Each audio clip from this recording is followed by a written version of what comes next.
My name is Julia, and for a long time I lived in a bubble. After I graduated high school, my parents decided I needed a reality check. They called me a spoiled brat and insisted I get a part-time job to understand the value of $1. Given the choice between flipping burgers at my father's diner or cleaning rooms at a high-end city hotel, I chose the latter. At least as a housekeeper, I could work in silence, away from the constant bossing around of my family. The hotel was a world of marble, velvet, and secrets. Initially, I was a model employee. I learned the routines quickly, how to tuck corners, how to polish brass, and how to disappear into the background. But as the weeks bled into months, the monotony set in. Boredom is a dangerous thing for someone with a curious mind. I began to snoop.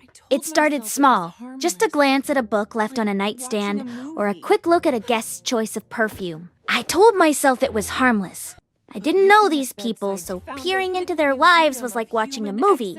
But soon, looking at bedside tables wasn't enough. I started opening closets. I found a hidden museum of human eccentricity. Elaborate costumes, colorful wigs, stacks of handwritten love letters, and shoes that cost more than my car. I wasn't just cleaning rooms anymore. I was exploring the private lives of the elite. One afternoon, I was assigned to the Imperial Suite, the most expensive room in the hotel. After I finished the actual cleaning, the digging began. In the back of the walk-in closet, hanging under a protective shroud, I found it. A golden Dior dress. It was a masterpiece of sequins and silk that shimmered like liquid sunlight. Against my better judgment, I took it off the hanger. I stepped out of my drab uniform and slipped into the dress. It fit perfectly, so perfectly it felt destined. Standing before the floor-to-ceiling mirror, I wasn't Julia the maid. I was an Oscar-winning actress bowing to an imaginary crowd of thousands. Then, I heard it, the distinct click of a key card. Panic surged through me. If I were caught, it wouldn't just be my job on the line. I could go to jail. I reached for the zipper, but it caught on the delicate fabric. It was stuck. With no time left, I did the only thing I could.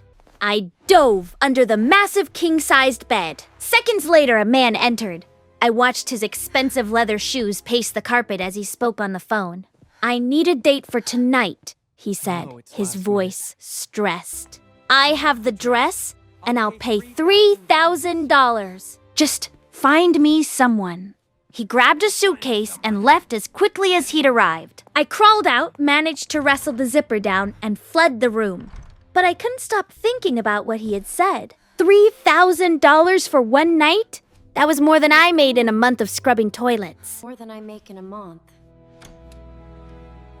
For the next 2 nights, I became a different kind of spy. I stalked the man from the suite, whose name, I learned, was Troy. I watched his habits from the shadows of the service hallways. He spent his evenings in the hotel lobby, looking frustrated and lonely. On the 3rd night, I decided to take the ultimate risk. I traded my mop for my best personal dress, applied a layer of carefully blended makeup, and walked into the lobby as if I belonged there. I approached him with a practiced smile. "Hey, handsome," I said, my heart hammering against my ribs. "Are you new here?" Troy looked up, and for the first time he really saw me, not as a ghost in a uniform, but as a woman. We talked for an hour, and it wasn't long before he made his move. He explained that he needed a fake girlfriend for a high-stakes event. He didn't mention the money right away, and I didn't want to seem desperate. So, I simply said yes. He took me up to his suite, the very room I had been cleaning days prior. A professional glam team was already waiting. They styled my hair into elegant waves and painted my lips a bold red. Then, the woman from the team brought out the golden Dior dress. I had to pretend I'd never seen it before. "Wow," I whispered, acting surprised. When I stepped into it this time, I wasn't hiding under a bed. I was ready to step into the light. I was ready to step into the light. As we sat in the back of a luxury car, I finally asked where we were going. Troy sighed, his bravado slipping. "My ex-girlfriend's wedding," he admitted. "She's marrying my former best friend."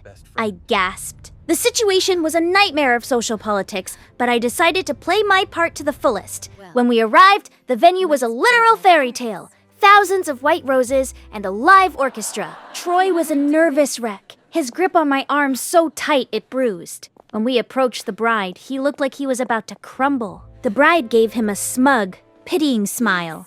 I knew I had to intervene. Congratulations, I said, beaming at her.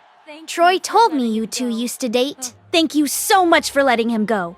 I truly couldn't ask for a better man. The look of pure irritation on her face was worth more than the $3,000. Troy's mood shifted instantly. He spent the rest of the night laughing and dancing with me. After the party, we didn't go straight back. We wandered the city streets in our formal wear.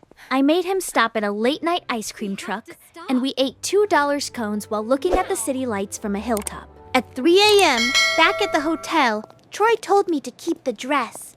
I haven't had this much fun in years, he said. I went home with a $20,000 dress, feeling like Cinderella. I haven't had this much fun in years.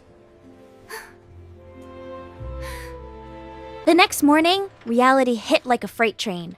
I was back in my housekeeping uniform, pushing a heavy cart. When I saw Troy stepping out of the elevator, I didn't feel like a princess.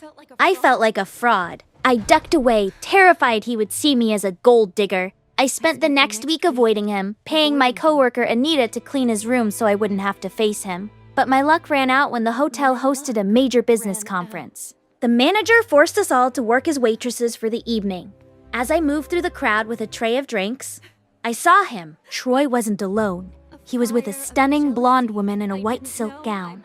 Watching him flirt with her sparked a fire of jealousy I didn't know I possessed. I lost my head. I walked up to her, offering a drink, and accidentally tipped the entire tray of red wine and cocktails onto her white dress. She exploded in a rage, screaming about the cost of the garment and calling me a jerk. Troy rushed over, confused to see me in a uniform. "What are you doing here?" he asked. "I'm working," I snapped, my pride wounded. "I'm a housekeeper." He looked disappointed, lecturing me about appropriateness, which only made me angrier. But the real blow came later. The blonde woman demanded to see the security footage. The cameras showed I had tilted the tray on purpose. By the end of the night, I was fired, and my parents were waiting at home to tell me I was a failure. That night, I realized my parents were right about one thing. I was making a mess of my life, but they were wrong about my potential. I packed my bags, moved to a new city, and found 2 roommates. I finally knew what I wanted. That Dior dress hadn't just changed my night. It had revealed my passion for fashion. I enrolled in design school, working as a sales assistant by day and sketching patterns by night.